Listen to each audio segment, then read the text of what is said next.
নিলে হয়ে যাবে। তুমি কালকে নিও। কেন কালকে নিও? এখন নিবা? কে খাবে? আর কে খাবে?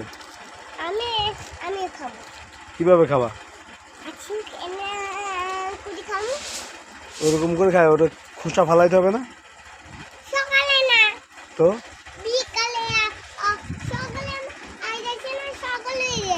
দেখি তো কিভাবে খায়, আমার দেখাও তো কিভাবে খায়। খাইয়ে দেখাও, খোলো। হ্যাঁ, তুমি একটা খাবা না? তুমি যেটা খাবো ওটা খোলো, খুলে দেখি কিভাবে খায়। এইভাবে খায়? মজা? কিরকম মজা? হ্যাঁ হ্যাঁ, দাও তুমি ঢুকাও।